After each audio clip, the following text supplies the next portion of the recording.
Welcome to Satavahana institute. నేను BSG. Satavahana ఇన్స్టిట్యూట్లో Satavahana institute మరియు రైటింగ్ ఆర్ట్ పబ్లికేషన్స్ సంయుక్త ఆధ్వర్యంలో ఈ 27వ తారీఖు అంటే ఆదివారం రోజున మార్చ్ 27, 2022 రోజున ఉచిత మెగా గ్రాండ్ టెస్ట్ 1ని నిర్వహించబోతున్నాము. ఈ గ్రాండ్ టెస్ట్లో మనకు 200 మార్కులకు గాను నిర్వహించబోతున్నాం. ఈ 200 మార్కులకు సంబంధించినటువంటి పేపర్ని మనము ఉదయం 10 గంటల నుంచి మధ్యాహ్నం 1 గంట వరకు ఈ ఎగ్జామ్ నిర్వహిస్తాం. దీనికి సంబంధించినటువంటి హాల్ టికెట్స్ ఏవైతే ఉంటాయో ఈ హాల్ టికెట్స్ మీరు ఇన్స్టిట్యూట్ నుంచి ముందుగానే తీసుకోవాలి. తర్వాత తీసుకోవడం ఎగ్జామ్కి నేను డైరెక్ట్ వచ్చి సండే రోజు తీసుకుంటా పొద్దున తీసుకొని నేను ఎగ్జామ్కి పోతా అంటే కుదరదు. గురు, శుక్ర, శని, అడిషనల్గా బుధవారం కూడా బుధ, గురు, శుక్ర, శని ఈ 4 రోజుల్లో మీకు ఇన్స్టిట్యూట్లోనే శాతవాహన ఇన్స్టిట్యూట్ అంబేద్కర్ స్టేడియం దగ్గర ఉన్నటువంటి శాతవాహన ఇన్స్టిట్యూట్ కరీంనగర్లో మాత్రమే హాల్ టికెట్స్ ఇష్యూ చేయబడతాయి. ఈ హాల్ టికెట్స్ ముందు ఎవరైతే తీసుకుంటారో వాళ్ళు మాత్రమే ఎగ్జామ్ రాయడానికి అర్హులుగా ఉంటారు. వాళ్ళకి మాత్రమే ఎగ్జామ్ కండక్ట్ చేయబడుతుంది. డైరెక్ట్గా వచ్చే వాళ్ళకి ఎగ్జామ్కి అలో చేయరు. ఈ హాల్ టికెట్స్కి కానీ మీకు ఎగ్జామ్ రాయడానికి కానీ ఎటువంటి కాస్ట్ ఉండదు. ఫ్రీగానే హాల్ టికెట్ తీసుకోవచ్చు. మీరు వచ్చి ఫ్రీగానే ఎగ్జామ్ కూడా రాసుకోవచ్చు. ఓకేనా? దాని తర్వాత ఈ ఎగ్జామ్కి మేము ఎప్పుడు రావాలి సార్ అంటే మీరు మార్నింగ్ 9:30కే రిపోర్ట్ చేయాల్సి ఉంటుంది. ఎందుకంటే హాల్ టికెట్ మీకు ఇస్తున్నాం కాబట్టి ఓఎంఆర్ షీట్లో మీరు ఫిలప్ చేయాల్సినటువంటి డీటెయిల్స్ ఉంటాయి. పేపర్ కోడ్ ఇది మేము ఏ సెట్ రిలీజ్ చేస్తామనేది మేము డిసైడ్ చేసుకొని చేస్తాం. ABCD అనేటువంటి 4 సెట్స్ ఉన్నాయి. ఈ 4 సెట్స్లో మేము ఏ సెట్ రిలీజ్ చేస్తామనేది ఎగ్జామ్ డైరెక్ట్గా ఎగ్జామ్ సెంటర్లోనే మీకు కనిపిస్తుంది. ఈ సెట్ డీటెయిల్స్ ప్లస్ మీ రోల్ నెంబర్ ఇవన్నీ ఫిలప్ చేయడానికి మీకు అట్లీస్ట్ ఒక 15 to 20 మినిట్స్ పడుతుంది. మేము ఎగ్జామ్కి అలో చేసేటప్పుడు మీ దగ్గర ఎటువంటి ఎలక్ట్రానిక్ గ్యాడ్జెట్స్ ఉన్నాయా లేవా అనేది కూడా చెక్ చేయాల్సి ఉంటుంది. కాబట్టి మేము అన్నీ చెక్ చేసిన తర్వాతనే మిమ్మల్ని పంపించాలి. కాబట్టి మీరు ఒక అర్ధగంట ముందు అంటే 9:30కే ఎగ్జామ్ సెంటర్కి రీచ్ అవ్వాల్సి ఉంటుంది. ఎగ్జామ్ వెన్యూ వచ్చేసి శాతవాహన ఇన్స్టిట్యూట్లోనే ఉంటుంది ఎగ్జామ్. రైట్? మీరు 9:30 నుంచి 10 వరకు మీకు దీనికి సంబంధించినటువంటి డీటెయిల్స్ ఏవైతే ఉంటే ఆ డీటెయిల్స్ ఫిలప్ చేసేటువంటి కార్యక్రమం ఉంటుంది. తర్వాత ఎగ్జామ్ స్టార్ట్ అయిపోతుంది. 1 o'clock ఎగ్జామ్ అయిపోగానే క్వశ్చన్ పేపర్ మీరే తీసుకెళ్ళొచ్చు. మీరు చేసినటువంటి OMR షీట్స్ ఇన్స్టిట్యూట్ వాళ్ళు తీసుకుంటారు. తీసుకొని మీకు 1 or 2 డేస్లో రిజల్ట్ అప్లోడ్ చేసేస్తారు. ఎక్కడ అప్లోడ్ చేస్తారు? మేము ఎక్కడ చూసుకోవచ్చు మరి డీటెయిల్స్ అని మీకు క్వశ్చన్ రావచ్చు. మీరు ఈ రిజల్ట్ను వచ్చేసి శాతవాహన ఇన్స్టిట్యూట్ దగ్గర ఒక ఎక్సెల్ షీట్ తీసి మేము ప్రింట్ తీసి పెడతాం. అక్కడైనా చూసుకోవచ్చు. లేదా శాతవాహన ఇన్స్టిట్యూట్కి సంబంధించినటువంటి యూట్యూబ్ ఛానల్ ఉంటుంది. ఆ యూట్యూబ్ ఛానల్లో అయినా కూడా అంటే ఇదే ఛానల్లో మీరు మీ రిజల్ట్ని చెక్ చేసుకోవచ్చు. లేదా ఇంకొకటి రైటింగ్ ఆర్ట్ పబ్లికేషన్కి సంబంధించినటువంటి టెలిగ్రామ్ ఛానల్ ఉంది. ఆ టెలిగ్రామ్ ఛానల్లో కూడా మేము ఈ రిజల్ట్ని అప్లోడ్ చేస్తాం. అక్కడైనా కూడా ఈ 3 ప్లేస్లలో మీకు సంబంధించినటువంటి రిజల్ట్ ఏదైతే ఉంటుందో మీరు చెక్ చేసుకోవచ్చు. అంటే మీరు ఎన్ని క్వశ్చన్లు చేసిరో, ఎన్ని కరెక్ట్ చేసిరో, ఎన్ని రాంగ్ చేసిరో, మీకు వచ్చినటువంటి స్కోర్ ఎంత అనే డీటెయిల్స్ మేము దాంట్లో పోస్ట్ చేస్తాం. ఇప్పుడు ఎగ్జామ్ ప్యాటర్న్ ఎట్లా ఉండబోతుంది అంటే మనము ఉచిత మెగా గ్రాండ్ టెస్ట్ 1 అంటున్నాం కదా. ఈ గ్రాండ్ టెస్ట్ 1 ప్రశ్నల సరళి ఎట్లా ఉండబోతుంది అనేది చూద్దాం. రైట్?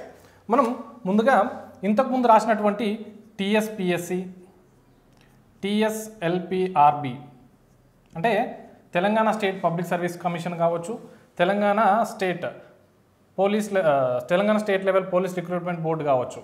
ఇవి కండక్ట్ చేసినటువంటి ఎగ్జామ్ సరళి ఏదైతే ఉందో అంటే వీళ్ళు అనలైటికల్ ప్రశ్నలు అడుగుతున్నారా, లేకపోతే మీడియం క్వశ్చన్స్ అడుగుతున్నారా, బిట్ మెమరీ క్వశ్చన్స్ అడుగుతున్నారా, ఇట్లాంటి క్వశ్చన్ పేపర్స్ అన్నిటినీ అనాలిసిస్ చేసిన తర్వాతనే అసలు వీళ్ళు ఇప్పుడు ఉన్నటువంటి కాంపిటీషన్ దృష్టిలో పెట్టుకొని కాంపిటీషన్ అంటే ముందుగా మనకు కాంపిటీషన్ ఎక్కువ ఉందనుకోండి కొంచెం ప్రశ్నల సరళి కొంచెం కఠినతరంగా ఉండొచ్చు. లేదా కాంపిటీషన్ తక్కువ ఉంది అంటే ప్రశ్నల సరళి ఈజీగా ఉంటుండొచ్చు. అయితే వాస్తవానికి ఇప్పుడు కాంపిటీషన్ ఎట్లా ఉంది మరి బయట? తక్కువగా ఉందా, ఎక్కువగా ఉందంటే ఎగ్జామ్కి అంటే ఇంతకుముందు కండక్ట్ చేసినటువంటి ఎగ్జామ్స్కి ఇప్పుడు కండక్ట్ చేయబోతున్నటువంటి ఎగ్జామ్కి మధ్యలో గ్యాప్ చాలా ఎక్కువ రావడం వల్ల రీసెంట్ డిగ్రీ పాస్డ్ అవుట్స్ ఎవరైతే ఉన్నారో వాళ్ళు కూడా ఈ ఎగ్జామ్ కోసం చదవడం ప్రారంభించారు. ప్లస్ అంతకుముందు ప్రిపేర్ అయిన వాళ్ళు ఎవరైతే ఉన్నారో వాళ్ళందరూ చాలామందికి జాబ్స్ రాక మిగిలిపోయిన వాళ్ళు ఉన్నారు. ఎప్పటి నుంచో ప్రిపేర్ అవుతున్న వాళ్ళు ప్లస్ కొత్తగా వచ్చిన వాళ్ళు వీళ్ళందరూ కలిసేసరికి ఏమైంది అంటే ఇప్పుడు ఎగ్జామ్ రాయబోయే వారి సంఖ్య పెరుగుతుండొచ్చు.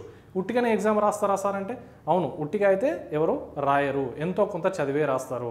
వాళ్ళకు కొంచెం లక్ తోడైతే ఎగ్జామ్లో వాళ్ళు విజయం సాధిస్తారు. సో మరి ఇంత ఎక్కువ హెవీ కాంపిటీషన్ ఉండబోతోంది ఇప్పుడు వచ్చేటువంటి ఎగ్జామ్స్లో. ఈ హెవీ కాంపిటీషన్ని తట్టుకొని మనం ఎగ్జామ్ని ఎట్లా క్లియర్ చేయాలి అంటే మనం డైరెక్ట్ క్వశ్చన్స్ కనుక చదివితే అంటే bit memory questions 1 word answers ఉంటాయి కదా, ఇట్లాంటి క్వశ్చన్స్ కనుక మనం చదివితే జాబ్ కొట్టే అవకాశాలు చాలా తక్కువగా ఉంటాయి. సార్ మరి ఏం చేయాలి సార్ అంటే, ఈ డైరెక్ట్ క్వశ్చన్స్ కాకుండా కొంచెం medium level, hard level plus analytical bits ఏవైతే ఉంటాయో ఈ అనలైటికల్ బిట్స్ని కూడా మనం చదవాల్సి ఉంటుంది. సార్ మరి అసలు యాక్చువల్గా ఎట్లా ఉంటాయి క్వశ్చన్ పేపర్లో ప్యాటర్న్ ఎట్లా ఉంటుంది సార్ అంటే, క్వశ్చన్ పేపర్ వచ్చేసి డైరెక్ట్ క్వశ్చన్స్, ఒకటి వచ్చేసి డైరెక్ట్ క్వశ్చన్స్ ఉంటాయి, రెండు వచ్చేసి మీడియం లెవెల్, మూడవది వచ్చేసి మీడియం ఆర్ హార్డ్, మూడవది వచ్చేసి అనలైటికల్ క్వశ్చన్స్. ఈ క్వశ్చన్స్ మనం ఎక్కడ ఏ పుస్తకాలలో చూసినా దొరుకుతాయి, రైట్. మీకు ఉన్నటువంటి కరెంట్ అఫైర్స్ మ్యాగజైన్స్ కావచ్చు లేదా అన్ని పుస్తకాలు కావచ్చు, ఈ పుస్తకాలలో ఈ డైరెక్ట్ క్వశ్చన్స్ అన్ని పుస్తకాలలో దొరుకుతాయి మనకు, రైట్. దాని తర్వాత ఈ మీడియం లేదా హార్డ్ క్వశ్చన్స్ ఇవి ఎక్కడ దొరుకుతుంటాయి సార్ అంటే, కొంచెం మనము ఈ పుస్తకాలు ఏదైతే ఇన్ఫర్మేషన్ని మనకు అందిస్తాయో వాటిని కొంచెం మనం 1-2 సార్లు చదివినట్టయితే ఈ క్వశ్చన్స్కి ఆన్సర్ చేయొచ్చు. సేమ్ ఈ క్వశ్చన్స్ ఎక్కడైతే ఉంటాయో అదే ప్లేస్లో ఈ క్వశ్చన్స్ కూడా ఉంటాయి. అంటే కంటెంట్ అంతా సేమ్. క్వశ్చన్ పేపర్ తయారు చేసే వాళ్ళ మెంటాలిటీ ఎట్లా ఉంటుంది, కన్ఫ్యూజ్ చేయడానికి ట్రై చేస్తారు. ఇక్కడ కన్ఫ్యూజన్ స్టార్ట్ అవుతుంది, కొంచెం కన్ఫ్యూజన్ స్టార్ట్ అవుతుంది ఈ మీడియం లేదా హార్డ్ లెవెల్ క్వశ్చన్స్లో. ఇక అనలైటికల్ క్వశ్చన్స్ అంటే మనము ఏ రకంగా అయితే తప్పు చేయగలుగుతామో, మనం ఏ రకంగా అయితే తప్పుగా ఆలోచిస్తామో ఆ తప్పుగా ఉన్నటువంటి ఆన్సర్స్ని మనకు దీంట్లో అంటే ఇక్కడ ఎట్లా ఉంటుంది ఈ ప్రశ్నలో సరళి అంటే, ఒక ఆప్షన్కి ఇంకో ఆప్షన్కి మధ్యలో మనకు కన్ఫ్యూజన్ ఉండదు. ఇక్కడికి వచ్చేసరికి కూడా ఒక 2 ఆప్షన్స్కి ఇంకొక 2 ఆప్షన్స్కి మధ్యలో కన్ఫ్యూజన్ ఉంటుండొచ్చు. బట్ ఇక్కడ కింద ఇచ్చినటువంటి 4 ఆప్షన్స్ మొత్తం ఆబ్జెక్టివ్ టైప్ ఎగ్జామ్సే కదా, ఆబ్జెక్టివ్ టైప్ ఎగ్జామ్స్ కాబట్టి కింద ఇచ్చేటువంటి 4 ఆప్షన్స్ 4 కరెక్టే అనిపిస్తాయి లేదా 4 తప్పే అనిపిస్తాయి. రెండు రకాలు ఉంటాయి ఇక్కడ చూడండి. అయితే 4 కరెక్టే అనిపిస్తాయి లేకపోతే 4 తప్పే అనిపిస్తాయి. మరి ఎట్లా సార్ ఇట్లాంటి క్వశ్చన్స్కి ఆన్సర్ చేయడం ఎట్లా అంటే, ఇప్పుడు writing art publication plus Satavahana institute conduct చేయబోతున్నటువంటి ఉచిత మెగా గ్రాండ్ టెస్ట్ 1 ఏదైతే ఉందో దాంట్లో ఎక్కువగా మేము ఈ డైరెక్ట్ క్వశ్చన్స్ కాకుండా మీడియం మరియు హార్డ్ ప్లస్ అనలైటికల్ క్వశ్చన్స్ మీద ఎక్కువగా కాన్సన్ట్రేషన్ చేసి ఉన్నాం, రైట్. మీకు కరెంట్ అఫైర్సే కావచ్చు, సబ్జెక్ట్ వైజే కావచ్చు, మనకు రాబోయే ఎగ్జామ్స్లో ఎలా ఉండబోతుంది పేపర్ అనేది ఇదివరకే టీఎస్ఎల్పి కండక్ట్ చేసినటువంటి పేపర్లు తీసుకొని దీనికి అదనంగా UPSC union public service commission ఏదైతే ఉందో ఈ ప్యాటర్నే ఫాలో అవడానికి ప్రయత్నిస్తున్నారు, ఈ ప్యాటర్నే ఫాలో అవుతున్నారు. కాబట్టి ఈ ప్యాటర్న్లో మనం ఎగ్జామ్స్లో ఆన్సర్స్ కనుక చేయగలిగితే మనం ఈజీగా జాబ్ క్రాక్ చేయొచ్చు. సో అందుకని చెప్పేసి మేము analytical questions plus medium hard questions మీద ఎక్కువగా దృష్టి పెట్టడం జరిగింది. మీరు ఒకసారి క్వశ్చన్ పేపర్ ఎగ్జామ్ రాసిన తర్వాత మీకే అర్థమవుతుంది, అరే నిజంగానే ఉన్నాయా క్వశ్చన్స్ ఇట్లా అని. ఇంత అనలైటికల్ క్వశ్చన్స్ పెడుతున్నాం కదా సార్, మరి వీటికి ఆన్సర్స్ బయట దొరుకుతాయా సార్ అంటే బయట దొరకవు. మరి దొరకనప్పుడు ఎట్లా సార్ అంటే, మేము కీ ప్రొవైడ్ చేస్తాము. ఎగ్జామ్ అయిపోయిన తర్వాత మీకు వెంటనే కీ ప్రొవైడ్ చేస్తాము. ఆ కీ తీసుకుని వెళ్ళొచ్చు, లేదా నేను ఇందాక చెప్పినటువంటి 3 సోర్సులు ఏవైతే ఉన్నాయో 3 సోర్సులలో కీ మీకు అప్లోడ్ చేస్తాం. అక్కడైనా కూడా మీకు కీ చూసుకోవచ్చు. కీ చూసుకున్నంత మాత్రాన మనకు అది అర్థం కావాలని లేదు సార్. మనకు ఈ మీడియం లెవెల్లో లేదా హార్డ్ లెవెల్ క్వశ్చన్స్ అంటే మనం అర్థం చేసుకోవడం కొంచెం అవకాశం ఉంది, కానీ ఈ అనలైటికల్ క్వశ్చన్స్ పరిస్థితి ఏంది సార్ అని అడిగితే, ఈ అనలైటికల్ క్వశ్చన్స్కి సంబంధించినటువంటి ఎక్స్ప్లెనేషన్ ఏదైతే ఉంటుందో ఆ ఎక్స్ప్లెనేషన్ని మేము దఫాల వారీగా అంటే విడతల వారీగా యూట్యూబ్ ఛానల్లో మేము అప్లోడ్ చేయబోతున్నాము, రైట్. ఈ క్వశ్చన్స్కి ఆన్సర్స్ కూడా మేము ఇక్కడ అప్లోడ్ చేస్తామని చెప్పి క్లియర్గా చెప్తున్నాం. అందుకే ఈ శాతవాహన ఇన్స్టిట్యూట్లో ఈ లెవెల్లో ఎగ్జామ్ కండక్ట్ చేస్తున్నామంటే ఒకసారి ఆలోచించండి, మేము ఏ రేంజ్లో కోచింగ్ ఇవ్వబోతున్నాము అనేది మీరు ఒకసారి ఆలోచించండి. శాతవాహన ఇన్స్టిట్యూట్కి రండి. ఈ 26th రోజున బ్యాచ్ స్టార్ట్ అవ్వబోతోంది, రైట్. మీకు ఎక్స్క్లూజివ్ ఇంగ్లీష్ మీడియం బ్యాచెస్ ఉంటాయి, రైట్. తెలుగు మీడియం బ్యాచెస్ కూడా అవైలబుల్ ఉంటాయి. ఇంగ్లీష్ మీడియం అయినా తెలుగు మీడియం అయినా మీరు వచ్చి 26 తారీఖు రోజు 2 బ్యాచెస్ స్టార్ట్ కాబోతున్నాయి. ఆ 2 బ్యాచెస్లో జాయిన్ అవ్వండి. మీరు ఇంగ్లీష్ మీడియం అయితే ఇంగ్లీష్ మీడియం, తెలుగు మీడియం అయితే తెలుగు మీడియం వచ్చి జాయిన్ అవ్వండి. క్వశ్చన్స్ ప్లస్ అనాలిసిస్ మేము ఒకటే ఇక్కడ ఇన్స్టిట్యూట్లో చెప్పేది ఏంటంటే ఒకటే, అనాలిసిస్ ఎట్లా చేయాలి క్వశ్చన్ని డైరెక్ట్గా బిట్ మెమరీ గుర్తుపెట్టుకోవడం కోసం మేము ఏం చెప్పము, మీరు అనాలిసిస్ ఎట్లా చేయాలి, దీన్ని ఎట్లా గుర్తుపెట్టుకోవాలి అనేది మేము ఇక్కడ మేము నేర్పించబోతున్నాం. సార్ మరి మేము ఎగ్జామ్ ఎందుకు రాయాలి, దీనివల్ల మాకు లాభం ఏంది అని కొంతమందికి కొన్ని డౌట్స్ రావచ్చు, రైట్? ఆల్రెడీ మేము యూట్యూబ్లో ఒక ఫోటో అప్లోడ్ చేస్తున్నాము, దాని ద్వారా కావచ్చు, మేము వాట్సాప్ గ్రూప్లో సర్క్యులేట్ చేసినటువంటి మెసేజ్ల ద్వారా కావచ్చు మాకు కొన్ని రిప్లైస్ వచ్చినాయి. సరే, ఈ ఎగ్జామ్ రాస్తే మాకు యూజ్ ఏంటి అనేది ఫస్ట్ క్వశ్చన్. ఈ ఎగ్జామ్ రాస్తే మీకు యూజ్ ఏందనేది నేను చెప్తా చూడండి, రైట్? ఇప్పుడు మీరు అభ్యర్థులను తీసుకున్నట్టయితే 2 రకాలుగా ఉంటారు. ఎప్పుడైతే మనకు అసెంబ్లీ సాక్షిగా ముఖ్యమంత్రి గారు ప్రకటన చేశారో ఉద్యోగాలు మేము భర్తీ చేయబోతున్నామని, రైట్, అంతకంటే ముందు ప్రిపేర్ అయిన వాళ్ళు అరే నోటిఫికేషన్స్ వస్తాయంట, అనౌన్స్మెంట్ వచ్చింది అని స్టార్ట్ చేసేవాళ్ళు. ఇట్లా 2 రకాలుగా ఉంటారు, రైట్? ఇప్పుడు కొత్తగా స్టార్ట్ చేసిన వాళ్ళ పరిస్థితి చూద్దాం. కొత్తగా స్టార్ట్ చేసిన వాళ్ళు మేము ఏం చదువుతున్నాం, మేము చదివేది సరిపోతుందా లేదా, మేము కోచింగ్ తీసుకోవాలన్నా వద్దా అనేది ఒక డైలమాలో ఉంటారు, రైట్? ఇప్పుడు కోచింగ్ తీసుకోవాలన్నా వద్దా అంటే కోచింగ్ అనేది కంపల్సరీ. వితిన్ షార్ట్ టైంలో మనం కొట్టాలి ఎగ్జామ్ అంటే కోచింగ్ అనేది కంపల్సరీ. లేదు నేను లాంగ్ టర్మ్ ఒక 3-4 సంవత్సరాల నుంచి చదువుతా సార్, నాకు అంత అనాలిసిస్ పవర్ ఉంది అంటే ఓకే, ఎవరికైనా కూడా వాళ్ళ ఓన్గా కొంత శక్తి ఉంటుంది, దాంతో కూడా వాళ్ళు క్రాక్ చేస్తారు.